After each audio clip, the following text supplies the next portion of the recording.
Torture పెట్టాడంటే మా అక్కని మా అక్క ఎంత షార్ప్ అని తెలుసు.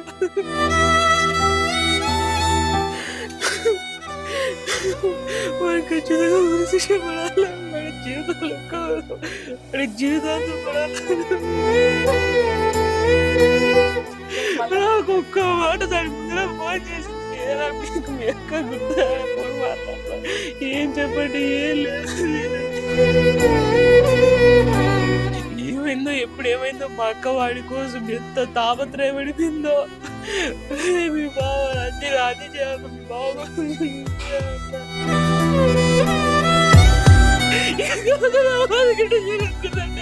వాడికి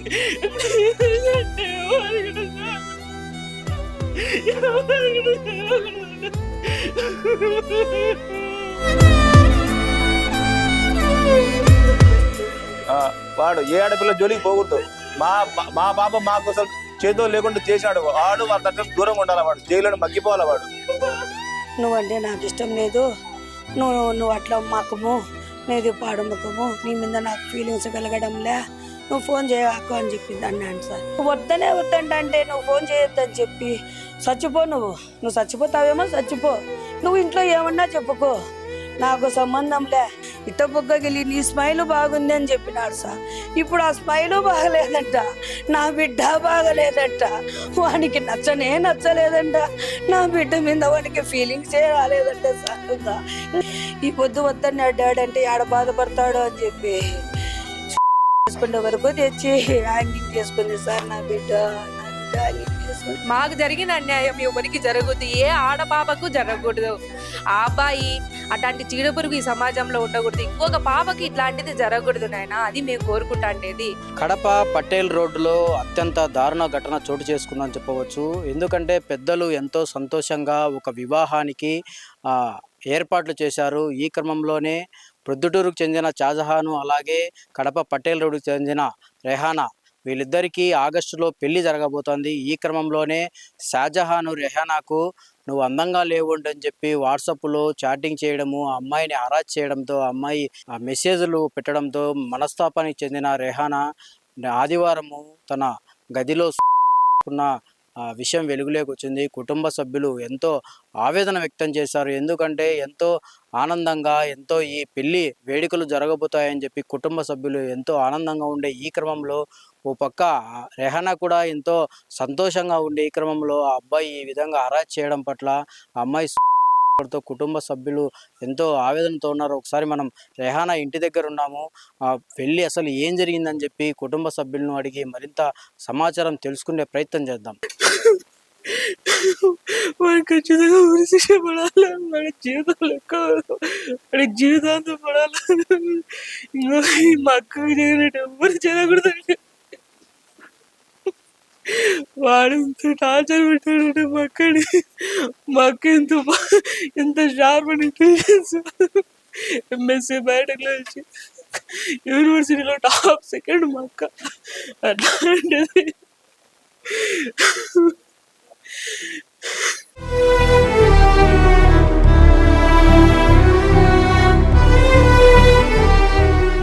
మా అక్క అంటాండ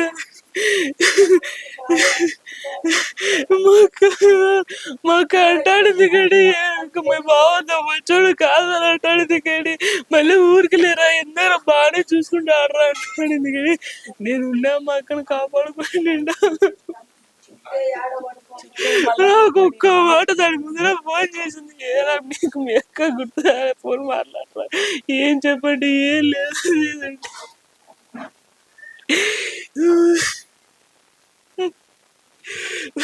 వాడు ఎంత టార్చర్ పెట్టాడంటే వాడు మా అక్కను మా అక్కకు బ్రెయిన్ రాట్ చేసేసాడు. లేదండి చెప్తానండి, ఏందో ఒక 1 month ఉండారండి బాగా ఒక రకంగా మాట్లాడుకుంటా అన్నారండి బాగానే. ఏమైందో ఎప్పుడు ఏమైందో మా అక్క వాడి కోసం ఎంత తాపత్రయపడిపోయిందో. మీ బావ అన్ని రాజీ చేయాలి, మీ బావ ఒక్కసారి గుర్తు రాలేదు అప్పుడు ఒక్కసారి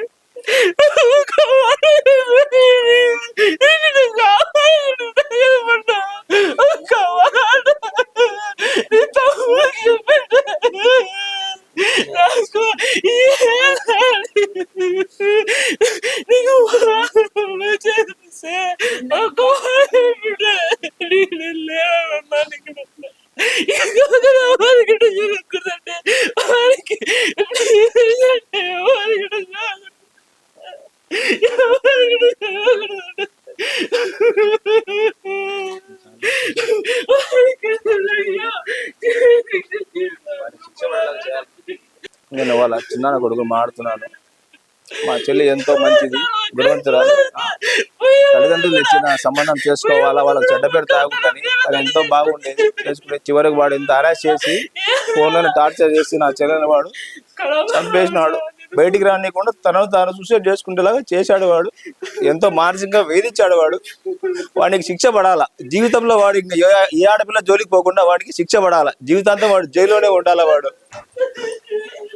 వాడు ఏ ఆడపిల్ల జోలికి పోకూడదు. మా పాప మా కోసం చేతో లేకుండా చేశాడు. వాడు వాళ్ళ తరఫున దూరంగా ఉండాలి. వాడు జైల్లోనే మగ్గిపోవాలి. వాడిని గురి శిక్ష పడేలాగా మాకు న్యాయం చేయండి సార్. మనం చూసుకున్నట్టయితే చనిపోయిన అమ్మాయి తమ్ముడు ఓ పక్క ఎంతో బాధపడుతున్నారు కుటుంబ సభ్యులు. మా అక్క ఇంత బాగుంటే ఓ పక్క మా అక్కను వాడు బాగలేదని చెప్పి ఎంత వేధించకపోతే నాకు ఈ శిక్ష పడుతుంది, ఖచ్చితంగా వాడిని శిక్షించాలని చెప్పి ఓ పక్క తమ్ముడు కోరుకుంటున్న పరిస్థితి. పోలీసులను కావచ్చు, మీడియాను కావచ్చు, మాకు న్యాయం చేయాలని చెప్పి ఓ పక్క కుటుంబ సభ్యులు తీవ్ర ఆవేదన వ్యక్తం చేస్తున్న పరిస్థితి. ఓ పక్క ఎంగేజ్మెంట్ అయినప్పటి నుంచి మా అక్కను ఎంతో వేధించేవాడు. నీ ముఖం బాగలేదు, నీకు మొటిమలు ఉన్నాయి, మచ్చలు ఉన్నాయని చెప్పి ఎంతో వేధిస్తే మా అక్క ఎంతో బాధపడింది. ఓ పక్క తల్లికి చెప్పుకొని ఎన్నో అంటే అమ్మ ఈ విధంగా అంటున్నాడు, నేను ఇంకా బాగా రెడీ అవ్వాలి, మేకప్ అవ్వాలని చెప్పి కూడా ఓ పక్క ఎంతో మంది డాక్టర్లను కూడా కన్సల్ట్ అయ్యి నేను బాగా కనపడాలని చెప్పి ఆ అబ్బాయిని ఎంతో ఇష్టపడింది. తన జీవితం పైన ఎన్నో ఆశలు పెట్టుకునింది. ఈ క్రమంలో అతను మా అక్కని ఎంతో వేధించి ఓ పక్క అంటే తన మాటలకు స్పందించే కొద్దీ తన శాడిజం ఎక్కువయ్యి మా అక్కను ఆత్మహత్య చేసుకునే వరకు ఆ దుర్మార్గుడు తీసుకొచ్చాడని చెప్పి ఓ పక్క కుటుంబ సభ్యులు తీవ్ర ఆవేదన వ్యక్తం చేస్తున్నారు. ఓ పక్క ఆమె తల్లి ఉన్నారు, మృతురాలు తల్లి ఉన్నారు. ఆమెను అడిగి కూడా కొంత సమాచారం తెలుసుకునే ప్రయత్నం చేద్దాం మనం. ఎందుకంటే ఇప్పటికే కుటుంబం ఎంతో బాధలో ఉంది జరిగిన ఘటన పట్ల.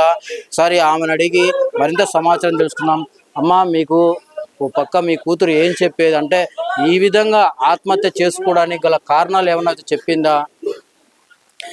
కారణాలు ఏం చెప్పలేదు సార్. హ్యాపీగా నెల రోజుల వరకు అతను బాగా మాట్లాడుతున్నాడు, మాట్లాడినట్టు నటించినాడు. బాగా అంటే ప్రేమ నటించినాడు. బాగా మాట్లాడింటే అది వేరు. ఇది బాగా మాట్లాడినట్టు నటించినాడు. మా అమ్మాయి బాగా మాట్లాడుతాను. రోజు 1 గంట వరకు 3 వరకు కూడా చేస్తాడు. ఏందమ్మా ఏం మాట్లాడాలా ఇంతవరకు కూడా చేస్తాడు. నిద్రపోడు, మాట్లాడమంటా అంటాడు. మాట్లాడమంటా అంటాడు. అంటే ఒకరినొకరిని అర్థం చేసుకోమంటున్నాడు. బాగా మాట్లాడుతాడు. ఒకరికొకరు బాగా చేసుకుంటా బాగా మాట్లాడుకున్నారు సార్. రంజాన్ పండుగ వరకు మేము వాళ్ళకు 4 లక్షలు కట్నం ఇచ్చేసి వచ్చి పండగకు రాండి మా ఇంటికి పిలిచినాము. బట్టలు పెట్టి వానికి 5,000 లెక్క ఇచ్చి బట్టలు తెచ్చుకోమని చెప్పి వచ్చినాం సార్. పండగకు వచ్చినాడు, హ్యాపీగా మా ఇంట్లో తిన్నాడు, సరదాగా మాట్లాడినాడు, బాగా ఇది చేసినాడు. పోయేస్తా అని చెప్పి పోయినాడు. పోయిన 1 వారము అక్కడ ఉన్నాడు సార్ బెంగళూరులో.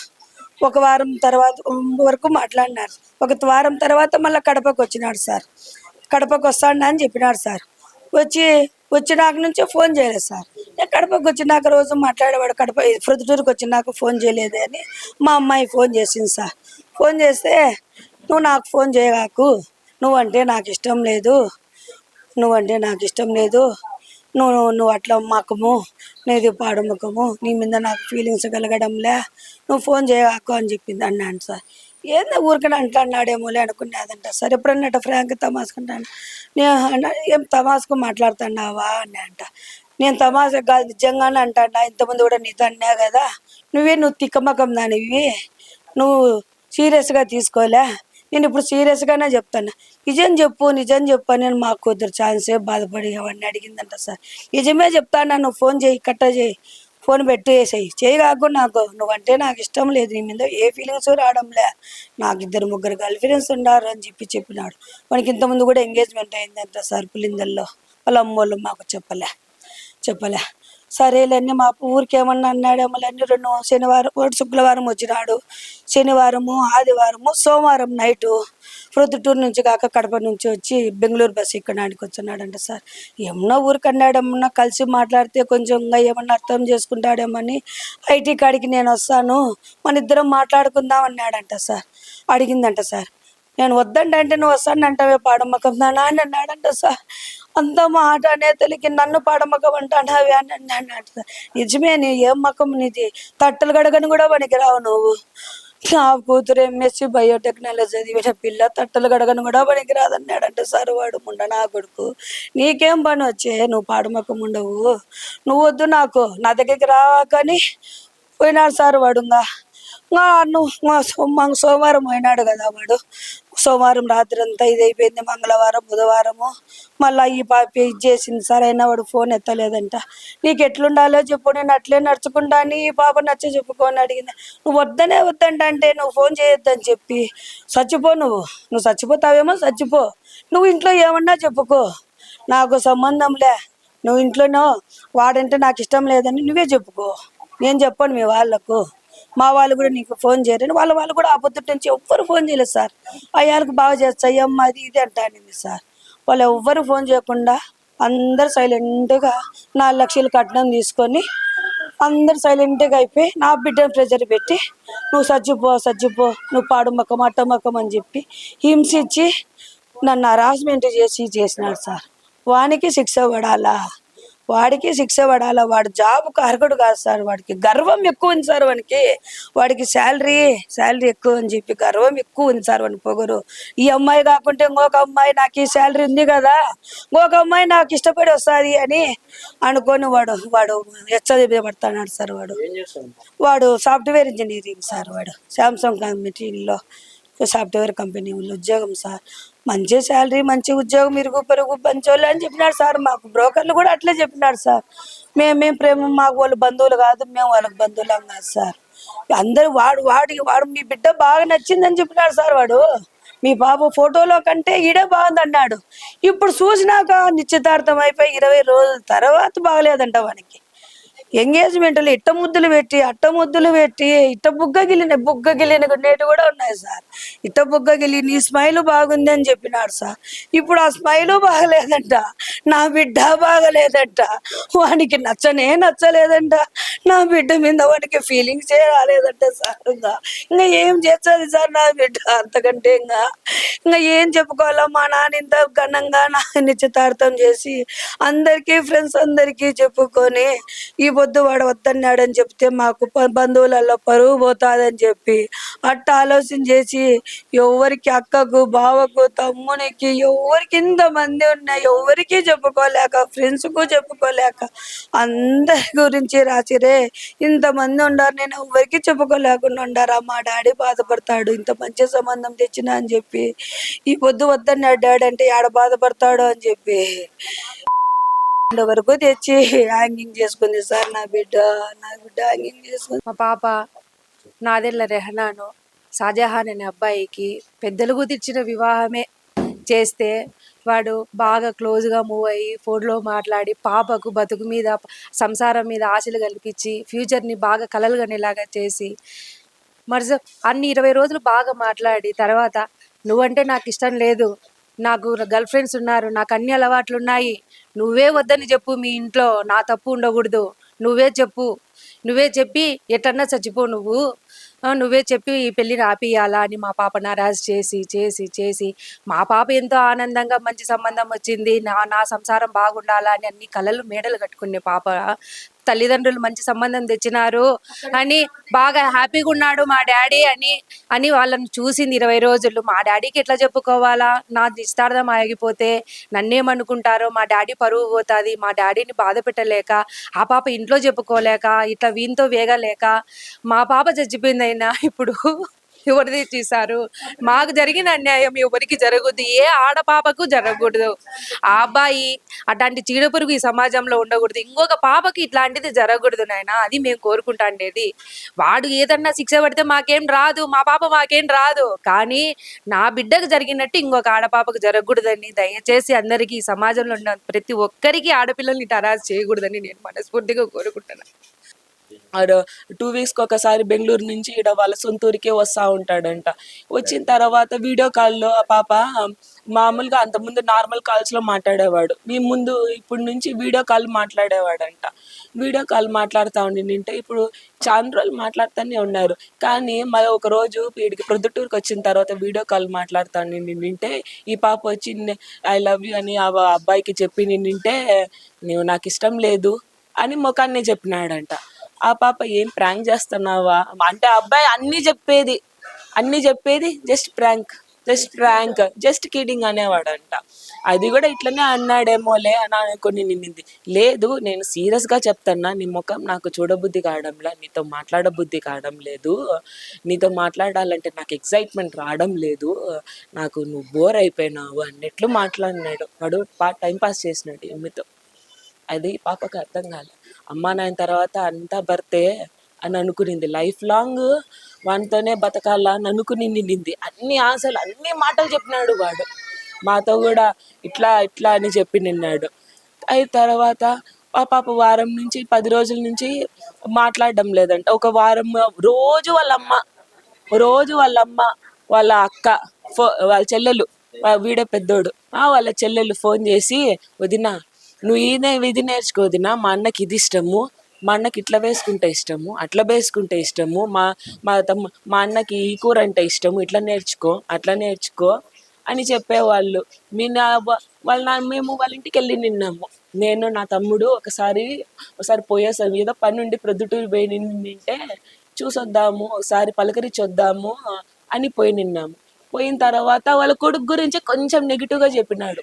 అంటే నా కొడుకు నా మాట విన్నాడు, వాడికి నచ్చిందే చేస్తూ ఉంటాడు, వాడు కొంచెం అదొక టైపు మనిషి అని నింటే మేమంతగా అనుకోలే. ఎందుకంటే మామూలుగా నాన్నోళ్ళ కొడుకుల మీద కొంచెం నార్మల్గానే అట్లా ఉంటారు కదా, అంటే డాటర్స్ మీద ఉన్నంత ఉండదు కదా అట్లా అనుకున్నాం తప్ప వాళ్ళ నాన్నకు వాళ్ళ అమ్మకు తెలుసు. సూసైడ్ నోట్లో కూడా రాసింది. వాళ్ళ నమ్మకు వాళ్ళ నాయనకు తెలుసంట వీడికి పెళ్ళంటే ఇట్లా ఇష్టం లేదు, వాళ్ళ కొలీగ్స్ అందరూ పెళ్లి చేసుకొని వాళ్ళ పిల్లలందరూ టార్చర్ చేస్తున్నారు, నువ్వు కూడా రేపు నన్ను పెళ్లి చేసుకొని టార్చర్ చేస్తావు అని అనుకుంటున్నాను. వాడు చేయందే పెట్టండి మీ సంసారానికి రాందే వాడు ఎట్ట చెప్తాడు, టార్చర్ చేసావని అనుకుంటున్నాను, నువ్వు అట్లాంటి దానివే కదా అని అన్నాడు. నేనెందుకు అట్లాంటి దాన్ని, నేను బాగా చూసుకుంటా, రోజు మాట్లాడతాను. ఈ పాప అడిగేదంట, అబ్బాయి అడగకపోయినా తిన్నావా, ఏం తిన్నావు, ఏం చేస్తున్నావు, ఆఫీస్కి వెళ్ళినావా అంటే చెప్పేవాడట. అంతా బాగానే ఉంది. వాళ్ళకి 10 రోజుల తర్వాత ఆ అమ్మాయి నాకు మొన్న సాటర్డే రోజు మేము ఊరికి వచ్చి నిన్నాము, మదనపల్లి దగ్గర మా దంగల్, అక్కడికి పని ఉండి వచ్చి నిన్నాము. నేను బెంగళూరు నుంచి వస్తున్నానని మా అమ్మకు ఫోన్ చేసి నింటే మా చెల్లెలకి రోజు ఫోన్ చేసేవాళ్ళు. నాకు చిన్న పాప ఉంది, ఆ పాపతో వీడియో కాల్ మాట్లాడి పిలిచి నన్ను పండు అని పిలిచమను అని రోజు ఫోన్ చేసి, ఆ పాప ఇప్పుడే చిన్న పాప పండు అని పిలిచమని రోజు ఫోన్ చేసి, ఈరోజు ఎందుకు ఫోన్ చేయలేదు అని చేసి నిన్నాము. చేసింటే ఇట్లా వస్తున్నాను అన్న అని నింటే బెంగళూరుకి ఏ పొద్దు మేము సంవత్సరం అయితే ఉంది బెంగళూరులో షిఫ్ట్ అయ్యి, ఏ పొద్దు రాలా. నేను ఎన్నిసార్లు పిలిచినా కూడా ఆడికొచ్చి ఏం చేస్తావులే ఏముంటావులే అని అనేది. అది అట్లాంటిది ఆ పాపే ఫోన్ చేసి నేను బెంగళూరుకి వస్తాను అని నింది. ఏం బా పండు ఎప్పుడు రాంది, నేను వస్తానంటే రా పండు పోదాము, ఆ పాప పేరు ముద్దుగా పండు అని అంటాము. రా పండు నువ్వు అడగాల, నువ్వు వస్తే మేమేం కాదంటాం. ఎంగేజ్మెంట్ అప్పుడు కూడా అట వచ్చింది, లెహంగా తీసుకుని నింది, నాకు పని ఉందిలే మళ్ళీ అన్ని ఎంగేజ్మెంట్ అరేంజ్మెంట్స్ అన్నీ చేసుకోవాలని నేను అని వెళ్ళిపోయి నింది. సరేలేరా ఆ పాప లెహంగా కూడా మేమే ఆడన్ని స్టిచ్ చేయించుకొని ఆ పాప నగలన్నీ తీసుకొని ఎంగేజ్మెంట్ రోజు మేము ఎంగేజ్మెంట్ 2 రోజుల ముందు మేము వచ్చినాము. కొంచెం పొగరుగా మాట్లాడేది మాకు అర్థమైంది. పోనీలో మన పాపతో బాగుంటే సాల్లే అని అనుకున్నాము. కానీ ఇంత పని చేస్తాడని అస్సలు అనుకో. ఆ పాపని మాటలతోనే హింసించాలని హింసించినాడు బాగా మాటలతోనే. ఆ పాప తీసుకోలేకపోయింది. వాడికి ఏంటంటే వాడికి ఉరి శిక్ష వేయకూడదు, వాడు జైల్లో ఉండిపోవాలి, వాడు అసలు బయటికి రాకోకుండా ఉండాల, అసలు బయటికే రాకూడదు. మా పిల్లకి రేపు వాడు బయటకు వచ్చినాడు అనుకో, ఈ సంవత్సరం కాకపోయినా ఇంకో 2 సంవత్సరాలు 5 సంవత్సరాలు అయినా కూడా మర్చిపోతారు కదా, కొంతమంది మర్చిపోతారు. ఈ న్యూస్ పోతుంది, ఉండేది పోతుంది. కొంతమంది అమాయక ఆడపిల్లలు వాళ్ళ అమ్మ నాయన బిడ్డనైనా తెచ్చుకుంటారు కదా, ఏదో బీదింటి బిడ్డ కానీ ఎవరైనా ఇట్లా మాలాంటి అమాయకులు ఉంటారు కదా, వాళ్ళు 2 నెలలు వాడు బయటకు వచ్చినాడు అనుకో, 2 నెలల తర్వాత అయినా కూడా ఇంకొక ఇట్లా మంచి సంబంధం అని వేరే వాళ్ళు చేసుకున్నాడు, అప్పుడు అప్పుడు వేరే పాపని అట్టే చేస్తే వాడు బయటికి రాకూడదు. వాడు బయటికి రాకూడదు. బయటికి వస్తే వాడు ఇట్లా ఇవన్నీ పోతాయి. 2 రోజులు 3 రోజులు వారం రోజులే మళ్ళీ వెళ్ళిపోతాయి. ఈ కొంతమంది చూడరు ఇట్లా విషయాలన్నీ. వాడికి ముందు కూడా ఏదో పులివెందుల్లో ఏదో సంబంధం ఇట్లా నిశ్చితార్థం వరకు వచ్చి ఆ పాప ఇట్లా తెలుసుకొని కొంచెం ఆ పాప గిట్టి పాప కాబట్టి నాకు వద్దులే నాయన అని చెప్పింది. ఈ పాప మెత్తగా పాప కాబట్టి మా నాయన మా పరువు ఇంట్లో ఆలోచించి ఇంత పిచ్చి పని చేసుకునింది వాని గురించి. వాడు బయటికి రాకూడదు. వాడికి చచ్చిపోయేంత వరకు జైల్లోనే మగ్గిపోవాల. చావు అంటే ఏందో వాడు ఇక్కడే చూడాల. ప్రతిరోజు నేను ఎందుకు ఇట్లాంటి పని చేసిన, ఎందుకు ఆడపిల్లల విషయాలలో నేను ఇట్లా చేసిన. వాళ్ళకి 2 చెల్లెళ్ళు ఉన్నారు. వానికి కనీసము ఆడపిల్లలతో ఎట్లా మాట్లాడాలి, ఏం మాట్లాడాలని కూడా తెలియదా? నీ ముఖం చూడాలంటే నాకు విరక్తిగా ఉంది. అట్లాంటోడు ఎంగేజ్మెంట్ అప్పుడు ఇట్లా బుగ్గలు గిల్లి ఇట్లా చేసి అట్లా చేసి వాడేదో పెళ్ళికి ఫోటోలు తీసుకునేటట్టు తీసుకున్నాడు. ప్రేమతో తీసుకున్నాడు అనుకున్నాం కానీ ఇట్లా చేస్తాడని అసలు వానికి ఉరిశిక్ష పడకూడదు సార్. వాడు జైల్లో ఉన్నంత వరకు మగ్గిపోవాల. వాడికి జైల్లోనే నరకము తెలియాల. వాడు బయటికి రాకూడదని కోరుకుంటున్నాం సార్.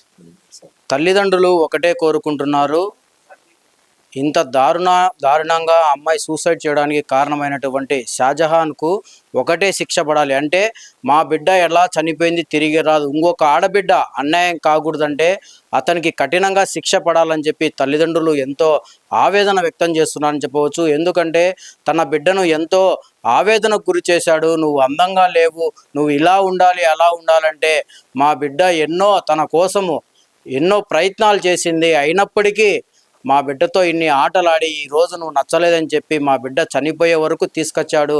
ఆ దుర్మార్గుడు ఖచ్చితంగా కఠినంగా శిక్ష పడాలి. మరణశిక్ష కాదు, జీవితకాలం జైల్లోనే ఉండాలి ఆ నిందితుడు అని చెప్పి ఒక కుటుంబ సభ్యులు తీవ్ర ఆవేదన వ్యక్తం చేస్తున్న పరిస్థితి.